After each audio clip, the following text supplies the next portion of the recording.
आणि साईराम गोविंद पथक यानंतर कोणतीही नोंदणी केली जाणार नाही, कृपया लक्ष द्यावी.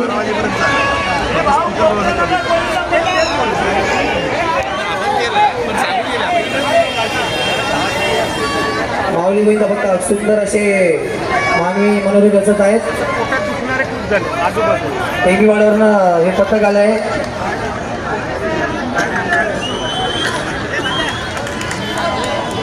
एक दोन तीन चार 7 जणांची सुंदर अशी सलामी दिली आहे. माऊली गोविंद पथक भांडूप टेमीवाडा, जोरदार टाळ्या झाल्या पाहिजे.